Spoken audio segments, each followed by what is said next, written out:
Hello everybody, I am Toks Hussain and I am delighted to invite you to the second episode of my show, Law Talks with Toks. This month we have a very interesting guest. Dr. Victor Tsilonis, the Greece ICC Judicial Nominee. Join us via Zoom on the 29th of September 2020 from 12 p.m.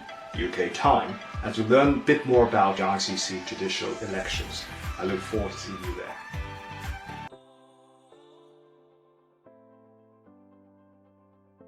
December 2020, the 19th session of the Assembly of ICC State Parties will take place at the United Nations in New York. Why? Good question. Glad you asked. It's because 6 ICC judges, permanent judges, are going to be elected out of 20 possible candidates. And the process sounds simple enough, but this process has sometimes been criticized as being shrouded in mystery right until this moment in time. So I am very delighted to welcome as our guest Dr. Victor Tsilonis, who is the Greek ICC Judicial Nominee in this year's ICC Judicial elections. And we're going to tell you a little bit about him in due course. But first and foremost, let me tell you how today is going to unfold.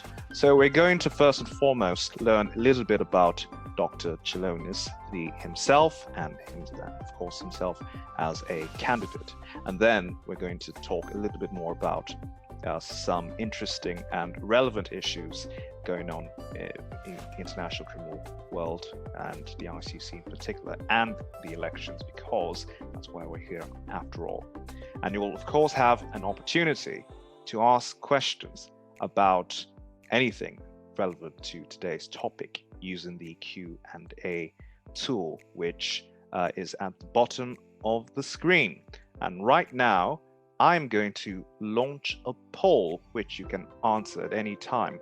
It's just one simple question, and feel free to answer that so that we can gauge how much you already know about ICC judicial elections. And another interesting thing to do, please make sure you subscribe to my YouTube channel. It's simply Toks Hussain. The details will be on the chat, and also you can follow my Facebook page and also connect with me on LinkedIn, because I'm always very keen to talk to new people. And if you want to be a guest on my show, or you know somebody who's very great, feel free to reach out to me as well. And it's great fun, as you can imagine. So let me introduce to you the guest for today. Ladies and gentlemen, Dr. Victor Tsilonis. Who is he? He is the nominee of Greece for the position of judge at the International Criminal Court in this year's 2020, well, of course, 2020 election at the ICC. He is the author of this book, which I have with me here. It is called The Jurisdiction of the International Criminal Court. Great read, by the way. We're going to talk about that in due course. And it constitutes the product of over 10 years of research on the International Criminal Court, the ICC. He is the founder, chief executive officer, and principal legal officer of the niche Greek law firm, which is called New Law. Moreover, he is actively involved in the ICC's fora, and he is familiar thereby with the criminal proceedings of the court. He is a member of the ICC Disciplinary Board. His tenure is from 2018 to 2022, and he has tried a number of disciplinary cases. In 2019, Dr. Tsilonis, he was elected as the Joint Vice President for Victims and the Chairman of the Professional Standards Advisory Committee of the International Criminal Court Bar Association, the ICCBA, which is the only bar association formally recognized by the Assembly of States Parties. He is also, as you would hope, a recognized expert in international law. He was selected to join the OSCE consultancy roster of legal experts in 2018 and the roster of experts of the International Nuremberg Principles Academy in 2017. And he has also been accepted as a member of the International Law Association and the European Society of International Law. Furthermore, he has taught international criminal justice at postgraduate level at the law school of the Democritus University of Thrace in Greece. He's participated in 9 conferences and has been invited to deliver several university speeches. And 14 of his publications, 12 papers and 2 books, cover the fields of international criminal law, international criminal justice, international human rights, criminal law and procedure, and the important issue of prisoners' rights. So, Victor, Dr. Tsilonis, it's great to have you here. I'm very honored, Toks, for this invitation. And I think it's very important to talk about the elections and about my candidacy in front of a wider audience. It doesn't matter if many of these people cannot and will not participate in the elections, but I think it's important to know about this aspect of international criminal law as well. So I'm very happy to be here with you. Thank you very much. So it's our pleasure indeed to have you here today. So why don't we get into it now? So we know a bit about you from your biography now, but we're going to hopefully get a much better understanding of who you are exactly. So why don't we go back in time right now, and we're going to talk about your early life and really your motivation for joining the legal profession to begin with. So in a word or two, why don't you tell us about your childhood? What was that like for you? I started learning reading, writing, and doing simple math calculations up to 12 by 12 when I was 3.5 years old. My father was fortunate to work from time to time with some of the brightest young Greek minds, and throughout his career, he was greatly influenced by them. When he was told at some point that there was a method to learn a child reading and writing from a very young age, he became very interested in applying it. Learning to read from an early age was a great pathway to understand better the world and decipher its smaller or bigger secrets. It was a different world, a world with a handful TV channels of 8-hour program, offering an 8-hour program instead of 124-hour cable channels, relatively few landlines instead of 5 billion mobile phones, 24 encyclopedia volumes in the best case, instead of internet, Google, and 1.5 billion websites, and ordinary snail post instead of social media, Facebook, Twitter, TikTok, chat, and massive number of emails. So it was a different world, and it was much more important at that time to learn reading and writing in order to understand it. When I grew up, I realized that quite soon that law was one of the most decisive factors which governed human relationships within a civilized society. Moreover, that it was often the only weapon a weak or a poor person could use in order to fight injustice. So I decided to utilize one of my very first conscious knowledges, which was reading and writing, in order to protect the weak and excel in this field. So that's more or less my early years. If you didn't study law, then what would you be doing today then? Well, there could be a lot of things. I mean, up to some point, I could become a journalist or a photographer or a civil activist. And I have done parts of these things in my life in a very limited way since my profession was law. But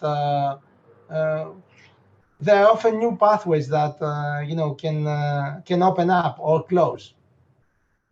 For example, I just remember that when I was finishing my 6-month internship in the Milosevic trial, I came very, very close at having another internship at the Times in London, but it didn't happen. So, I mean, you never know what would happen if one had gone the other way, but I always believe that the most appropriate pathway is the one that eventually opens up for you. I So think I probably agree with that line of thinking. So anyway, it's good you're a lawyer, because otherwise we might not be having this conversation today. So tell me, what's been your most memorable case as a lawyer?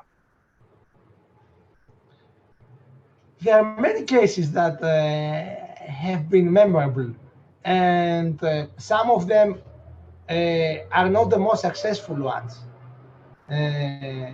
For me, the most memorable is one case that was unsuccessful, and it was the Kaliva application before the European Court of Human Rights.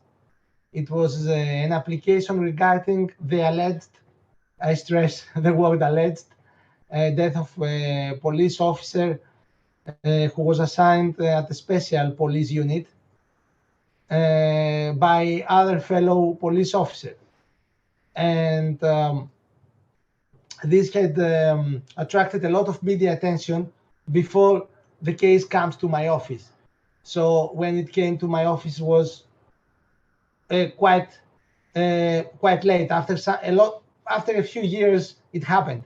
But these years were critical because the main rule before the European Court of Human Rights is that you have to apply to the court within 6 months after the end of the national proceedings. And this was the case with Kaliva, that the whole issue revolved about this 6-month period and where does it really start.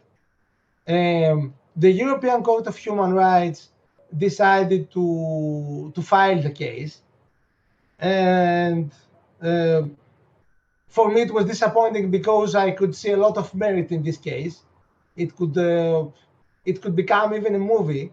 It has a very interesting scenario with this locked rooms situation where somebody is found dead inside the locked room, and they said, the notion is from the 17th century onwards that this person has been killed, has been murdered, but it seems like a suicide. So it plays along this kind of scenario. You've had a very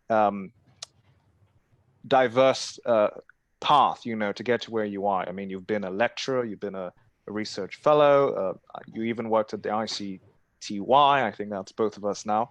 And I wonder if there's any particular position that you've had throughout your career which best prepares you to be an ICC judge. Okay, that's a very interesting question. I would like to take the opportunity to say, first of all, that I truly believe that a legal scholar, a good legal scholar, can serve justice in many positions. It's like being a very good basketball player. Michael Jordan. We have now the Greek Giannis Antetokounmpo, LeBron James. I mean, Karl Malone. We can pick whoever we like most. Most of them had this kind of charisma that they could play in several places and in several positions. And so I think that a good legal scholar or a very good legal scholar can do that as well. Want to have a legal counsel, a professional practice as a legal counsel and as a litigator. Because when you are a legal counsel and when you are litigating in civil law, you have to be adversarial. You have to be you have to be vigilant. You have to be ready to fight against great powers, great organizations, far-right extremist parties, multinational companies, and things like that. And in order to be a successful legal counsel, you have to be ready, willing, and absolutely prepared to do that. And I think I have done that throughout my career, and I can continue doing that now that the court is facing so much, hostile activities against it. Well, we're going to talk about some of those, as you call it, hostile activities in a moment. But you've said as one of the most important characteristics is to be a scholar, and certainly to know about international criminal justice. And to that effect, as I mentioned in my introduction, you have published this book, the Jurisdiction of the International Criminal Court. And now I want to ask you some questions about it. So, by the way, thanks for sending me this copy all the way from Greece. So, very generous of you. Now, first question, what inspired you to write this book? Well, after my 6-month internship in the ICTY and the Milosevic trial, it became very clear to me that I would like to become an integral part of international criminal justice and contribute to the best of my abilities in the condemnation of heinous crimes that violate the core of our humanity. So that was what inspired me to write the book at first place. At second place, I wanted to look things differently, to put also in the interpretation of the law and of facts the political factor, which is undeniable and which is undeniable. I mean, a lot of times legal scholars do not take into account the political factor of international relations and international criminal justice, and this is simply, turning a blind eye to something that we might, or to something that one might not like, but exists and it will not go away. So I wanted to examine this aspect as well. And thirdly, of course, I wanted to offer my own view on several issues, including the notion of international crime. Yeah. Now, we say quite simplistically, but also practically, that there are 4 international crimes. But the lege ferenda, I mean, theoretically, this should not always be the case. So I tried also to explore this this quite theoretical and not so practical at first point field that legends like Cassese and Basciuni have done, and no other, because it seems very theoretical and of no practical use at the moment, but might be in the future. How would you say your book has been received in the international community? Well, I hope it has a lot of good reviews, and colleagues have told me that they really liked reading it.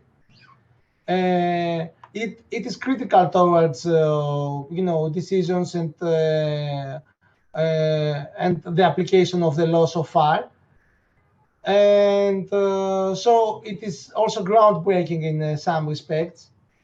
But it has got very good reviews, and some person told me a few months ago that in Amazon in the US, in Amazon.com, there was only 1 copy left, so that the sales were going quite well in the US. That's all I can say. Well, I can testify it's a great read, and I've learned a lot. Let me ask you some substantive questions from your book. Okay, so the very first question is this: you argued that Article 7.2 of the Rome Statute, and by way of reminder that it concerns attacks against civilian populations in furtherance of the state or organizational policy, that this does not apply to non-state actors. And you mentioned Al-Qaeda, you mentioned the mafia as examples of non-state actors. And I wonder whether this could even apply to so-called Islamic State actors as part of the argument. So my question is, why don't you include such actors as part of the definition or interpretation of this article? There is a distinction in public international law, a traditional distinction between non-state actors and state actors. I actually believe that state actors and non-state actors is a division that should not exist, and it does not exist within the Rome Statute anymore. So I think that all these organizations, terrorist groups, should come within the jurisdiction of the International Criminal Court, because international crimes, we live in an age that international crimes can take place even by 1 person. Yeah. So I generally hold the view that non-state actors and state actors is a division that should not exist and does not exist in international criminal law. I agree with the view. I think the world is increasingly complex, and we don't fight warfare the same way we did 100 years ago. And it makes sense, I think, to include other actors as well, doesn't it? Yes, and I mean, because you touched the sensitive part of my heart, I would like to tell you that this belief was one of the reasons that it was even more difficult to get my PhD in Greece. I mean, the Greek academic community has often the traditional view. Yeah. And they don't like, they were not very positive towards this view that there should be no distinction between state actors and non-state actors. Because, especially in the world we live in, if we exclude non-state actors, then we have the ISIL, we have Boko Haram, we have all kinds of people and places that should be excluded from the jurisdiction of the International Criminal Court, and this is not right. And I often used to say to them the Rambo example. I mean, Rambo is the famous movie by Sylvester Stallone. Yeah, good film, one man going into a village with a helicopter or with a machine gun and killing hundreds of bad guys, but these bad guys could actually be good guys. I mean, in another Rambo scenario, Rambo could be a bad guy going into a village with his helicopter or a machine gun or bazooka or all of this together and killing hundreds of innocent people. And Rambo is just one person. If we end up supporting this non-state and state actor, we would say that Rambo could never be tried by the International Criminal Court, and I really don't believe that. Yeah, which wouldn't be a just result if that were to happen. Another thing I noted, although this was in a footnote, you said that, however, up until 2019, the ICC has yet to publish a single judgment on genocide. I just wonder if you can explain why is it so difficult, this genocide issue? It is, first of all, it is a very sensitive issue because genocide is considered to be the most abhorrent of the abhorrent crimes. And the public opinion is often hears about genocide, feels a great stigma. So there is sometimes the inclination by academics, even by academics, not just judges or to put strict requirements for accepting genocide because they feel that this would create a stigma towards the state, an eternal stigma. We see that in the Armenian genocide. I mean, this is the greatest example. I was reading about that last night just by chance. And the Armenian genocide is the genocide that Hitler saw as an example that he could commit the genocide against the Jews, because he said nobody was concerned about the Armenian genocide, so who would be concerned of the Jewish genocide, of the Jewish genocide? But even in that case, we see that there is a lot of adverse criticisms towards states when they accept this genocide or when they do not accept this genocide. And of course, there are states who do not like this genocide to be recognized. And so it puts a lot of stigma. However, the contemporary analysis of genocide as done by William Sebas, for example, in his monograph, which was the first monograph after decades about this issue, accept genocides even in very small sectors of society. So, for example, if a state attacks another state and decides to kill all the Muslim or Christian priests of that state because of different religious beliefs that this state has. Then, if this part of the society is become extinguished, then according to the modern analysis of genocide, this could be considered a genocide because a certain part of a community and a substantial part in significance is being extinguished. So, so I also hold this view. But of course, in that case, we see that genocide ceases to be something of massive scale and can become even something of much lesser scale.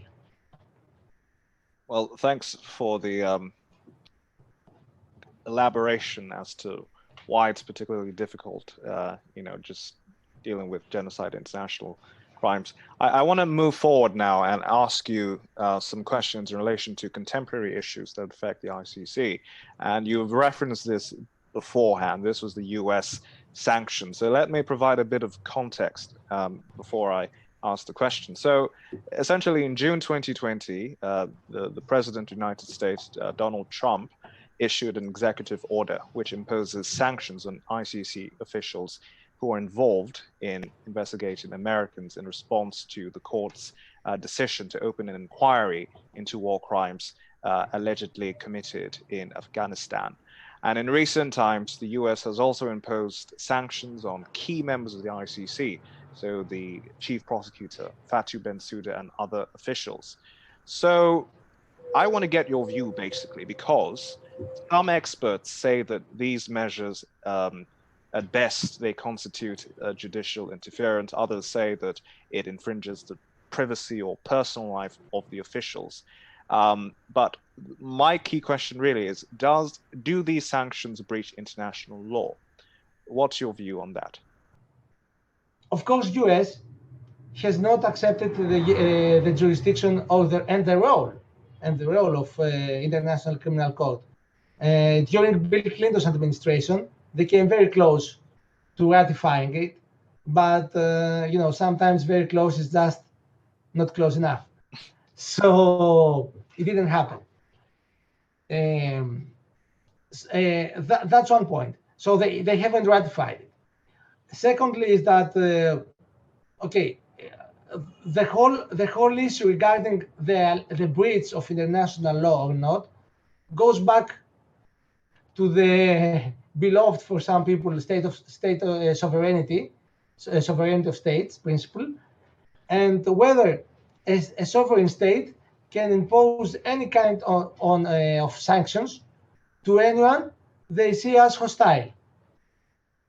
So that's the core of the question, and it's a very complex legal question because.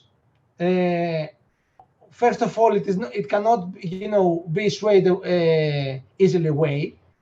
On the other hand, what will happen if all states, because they don't like this organization or the other organization, start imposing sanctions? It will be an unlivable international climate for all the states. It really depends on who's going to be in the White House next, whether these sanctions will in fact be very effective or not. So I think all of us would just have to wait to see, the next episode of the American saga as it unfolds at this point in time. Let me ask you another question about relationships with the ICC. This is about the African Union, and in your book, you've talked about the strained relationship that it has had, and this perhaps was exemplified in the al-Bashir case, and also we are seeing, at least threats of withdrawal of African states from the Rome Statute. I wondered if you could just explain why is this relationship between the AU and the ICC so strained at this point in time? Okay, one of the main criticisms of the court is that the court focused the first years of its operation since 2002 in the African continent. So the criticism basically was that okay, there are international crimes happening all over the world, but you have chosen only Africa in order to focus your attention and cases or within the international criminal law framework. We often refer to situations, but I'm going to refer to cases because it is much more easy for one to understand who is not international criminal lawyer. Just a clarification because it's a point that I am also referring extensively in my book. So that was the criticism, and it was a fair criticism up to a certain extent, because, as we say in administration law, in the European administration law, you cannot be acquitted of an administration penalty by invoking that everyone is acting illegally. So, for example, if you get a fine because you parked your car illegally, you cannot say, "Oh, why did you fine me and not all the 10 other people having their cars in the same lane with mine?" You cannot invoke that in the administration law because you cannot invoke your own illegality towards the illegality of others. But that's from a legal point of view. From an ethical and practical point of view, there is some merit in this criticism. I mean, we cannot overlook the truth, and this, of course, has created tension. But what has changed now, and I truly believe that it can change the tension and it can ameliorate the relationships between ICC and the African Union, is that the court now is examining cases against powerful states in Palestine, in Afghanistan, probably in other places as well in the future.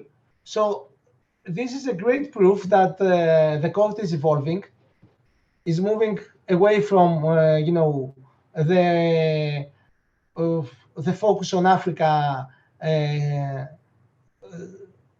exclusive focus on the African continent.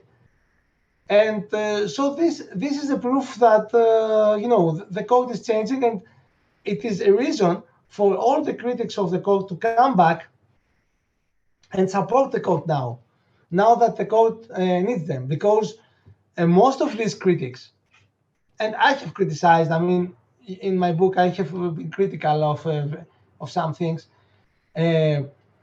Most of these critics love international criminal law, believe in international criminal justice, believe in humanity, want to support a good cause. But they might be disappointed because the first year of its operation, the code did not meet their high standards or high expectations. But now that this is changing, and the code is facing such a great, battle from other powerful opponents, it is a great time that these critics come to support the code. And so I think it's a great opportunity for the improvement of the African Union relations with the code. I agree with you that the court is in need of reform in some certain ways if it's going to remain relevant and be as effective as it ought to be. And actually, I want to ask you some questions about reform of the ICC. And before I do, let me provide some context. So last year, essentially, we had the 18th International Criminal Assembly of State Parties in The Hague, and some themes emerged, some of which were the importance of the court maintaining a focus on sexual and gender-based violence.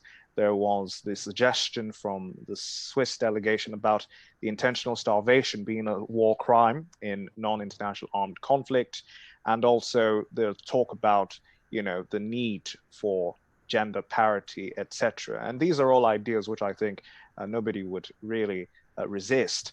But what are your own thoughts about the best way the ICC can be reformed?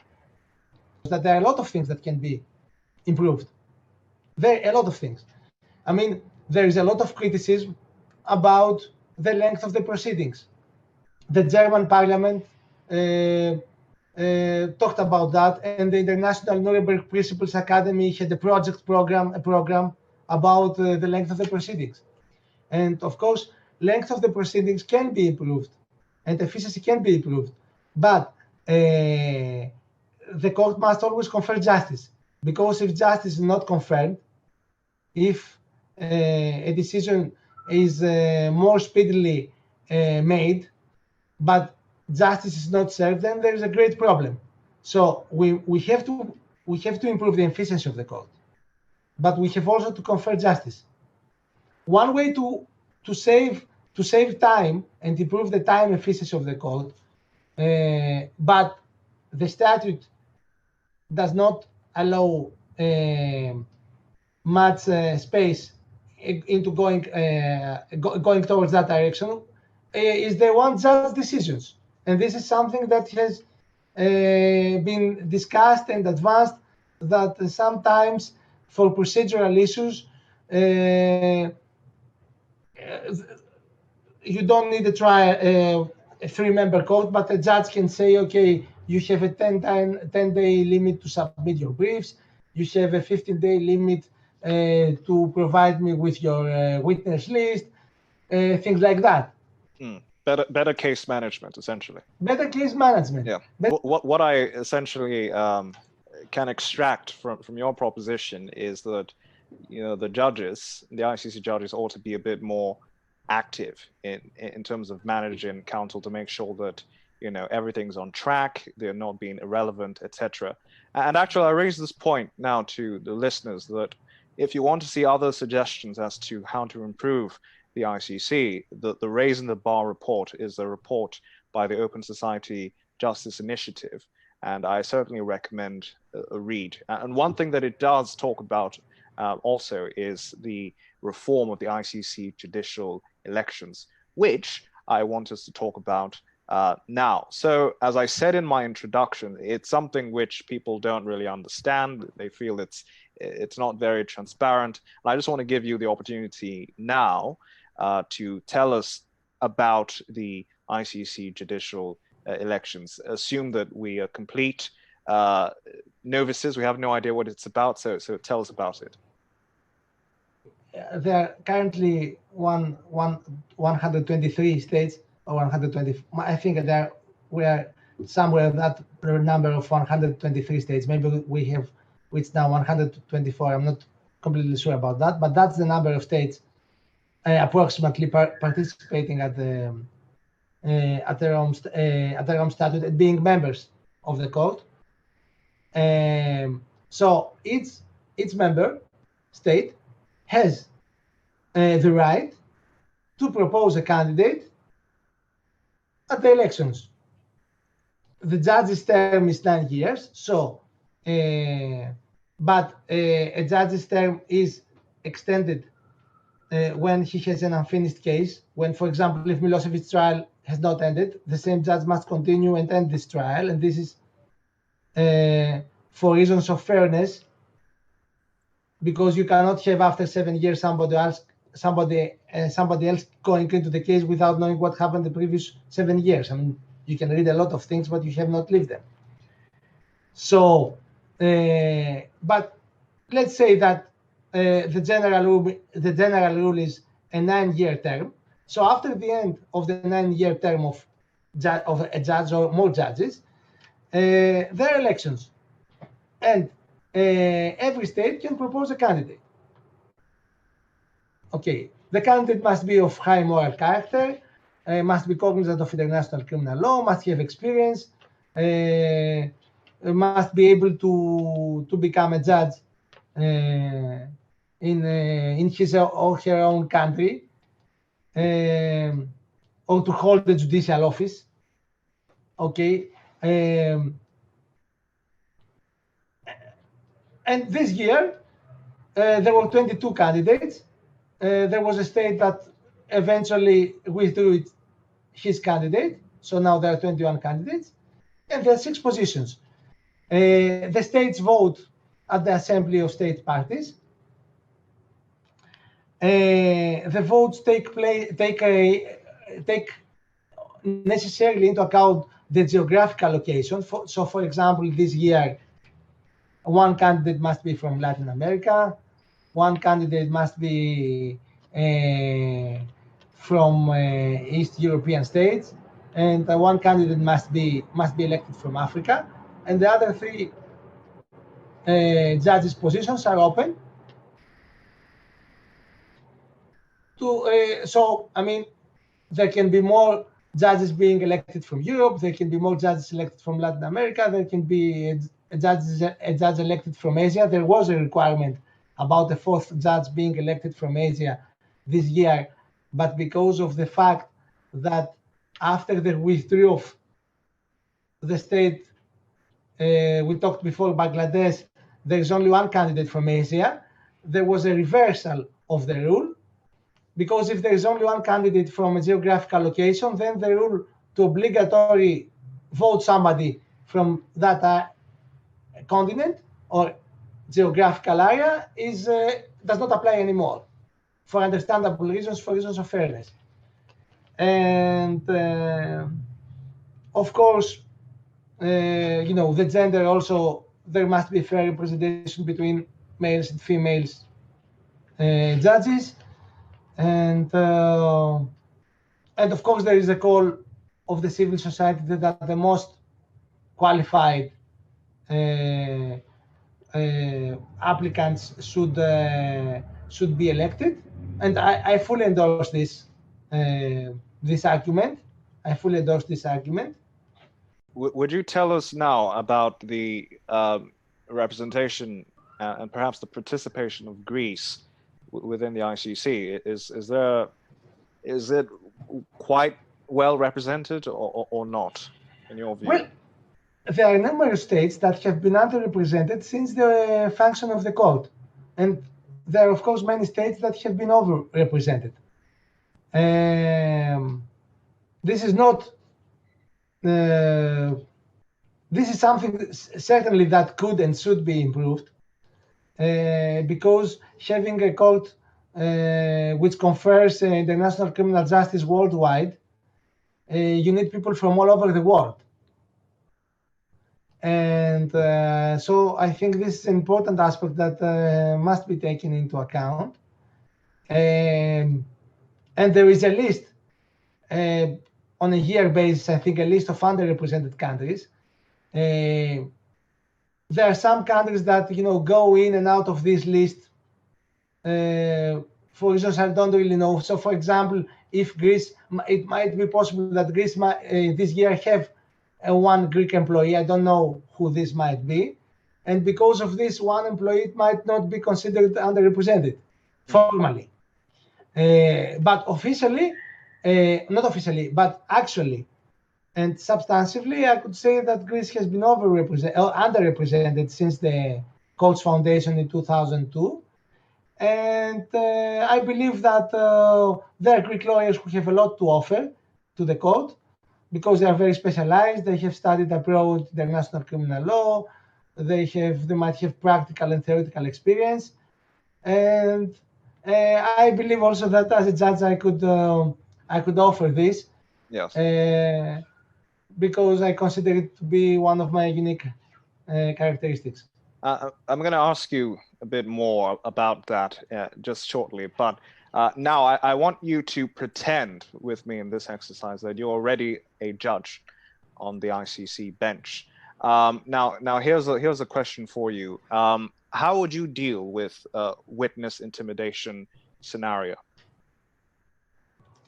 Witness intimidation?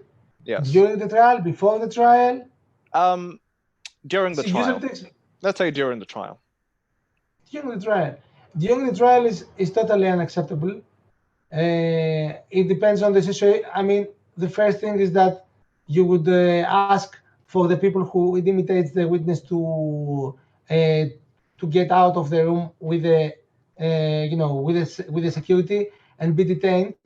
Probably, I mean, I suppose it would be a serious incident because of contempt of the court.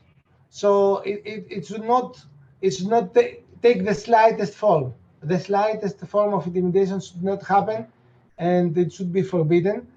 This year, I participated in the Cluster 2 experts discussion for the Courts Review as a vice president of the International Criminal Court Bar Association, and we also touched upon what I consider a very important issue regarding witnesses and victims, which is the improvement of the Victims and Protection Unit. I think that I would do the best of my powers to improve that, because we have had a lot of incidents that did not happen to other courts to that extent. I mean, if you check the IC2Y first years up to 2007, 2008, maybe, until that point, there was an excellent, or one of the best possible witness and protection units available and utilized. Of course, this means allocation of resources, because you cannot have a critical witness in The Hague, but his family in Kenya, for example, and know that he will be intimidated, and there will be, threats to kill somebody, or even actual killings. Mm-hmm. So this is of critical importance. Going back to the improvements, I would say that victims and the allocation of funds and resources and policies of the Victims and the Witnesses Protection Unit, I mean, it would be the number one priority. Okay. Thank you very much, Judge Tsilonis. Now, another question, which is a contemporary matter.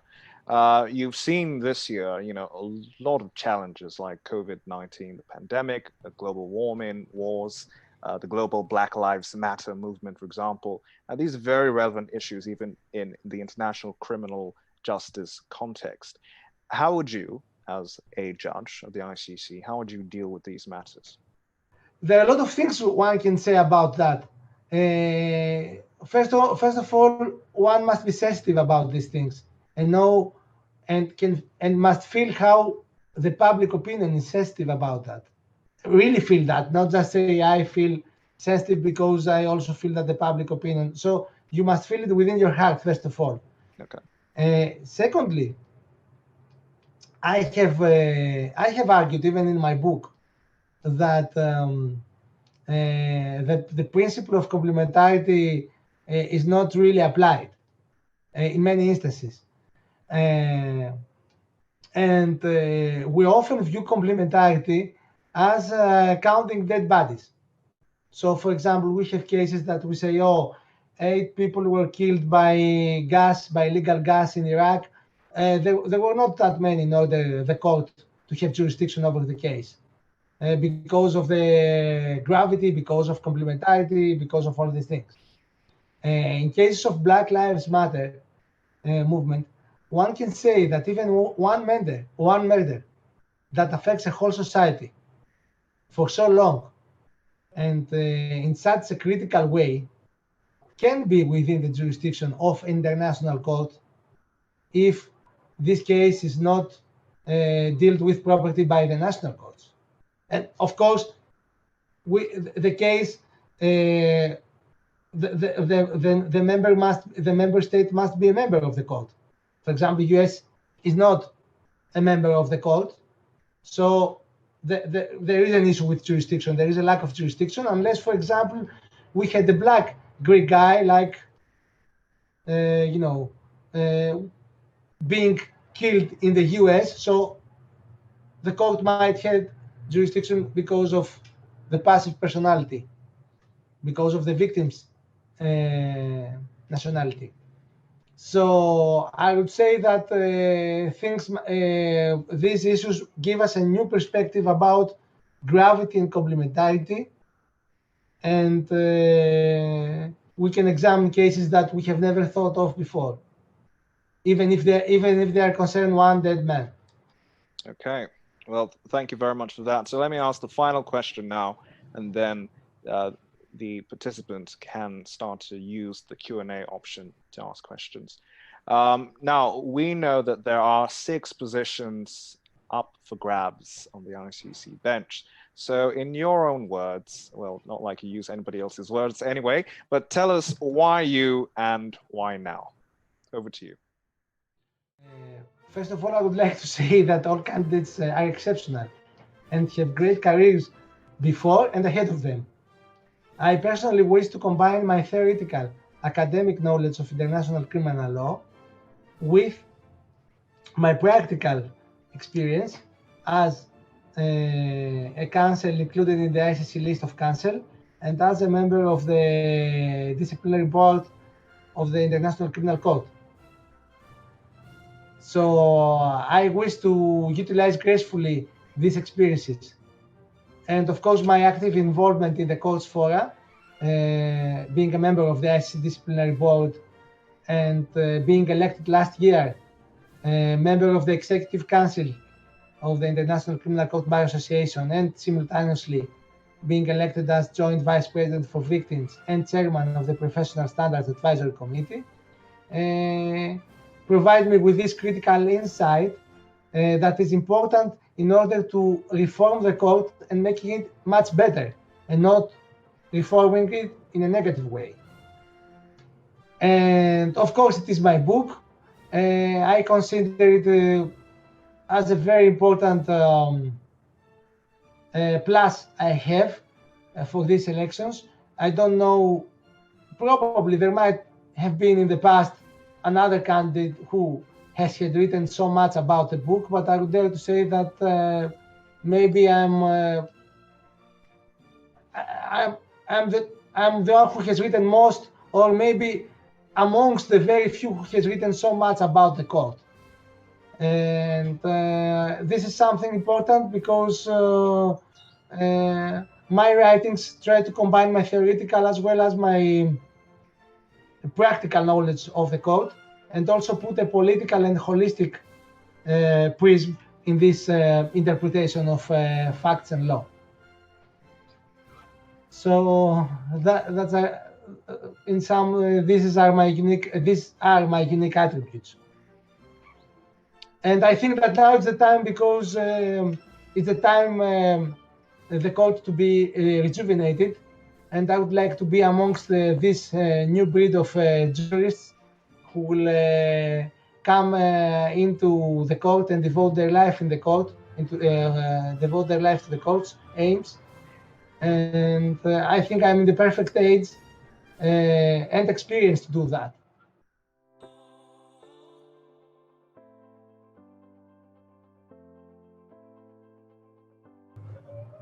Let me actually read a question from here. It says, this is, I think, following on from my question about the intimidated witness. Can you explain how you would improve the protection system? What ideas do you have for this? Okay, as it's a very critical question. I'm reiterating that first of all, it's a matter of resources and human and fiscal resources. Because if we have a critical witness and cannot bring its family and its close and its beloved members with him in The Hague or somewhere else to hide him and protect him or protect her, then it is impossible to do the job right. In the first year of the ICTY, this has happened continuously and successfully. But we see, practically, that the ICC does not do that to the extent possible. So we have witnesses being intimidated, witnesses, becoming dead, things like that, which are not, of course, does not serve the court's aim, critical aim towards humanity. So we have to change that. How would one advocate for such an expansion to non-state actors effectively and practically, given that states protective of their sovereignty are already withdrawing recognition for the ICC? The Rome Statute does not refer to non-state actors at all. So there is no distinction in the code, in the Rome Statute about state and non-state actors. A state can always be, can always feel disappointed by the code. No state wants to be investigated by International Criminal Court. I mean, in Greece we had this Golden Dome case that it took almost 2 years to start because the Greek state could not find a courtroom, a special courtroom that would serve this case. And there were views that this case could go to the International Criminal Court because of the undue delay and because there was an unwillingness of the previous government to deal with the case effectively. And this, of course, would not something that any Greek government, especially the previous one, would like. But it happened, and we cannot just turn a blind eye because it happens. I mean, it is inevitable that international crimes will occur in some states. If these states are disappointed, maybe their people aren't that much.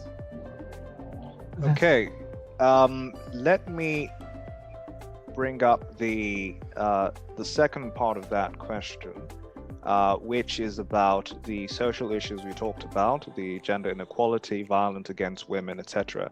The comment says that these are issues which are deeply rooted in civil society.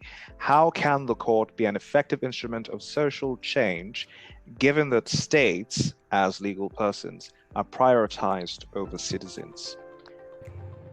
Gender is always respected and taken into account, and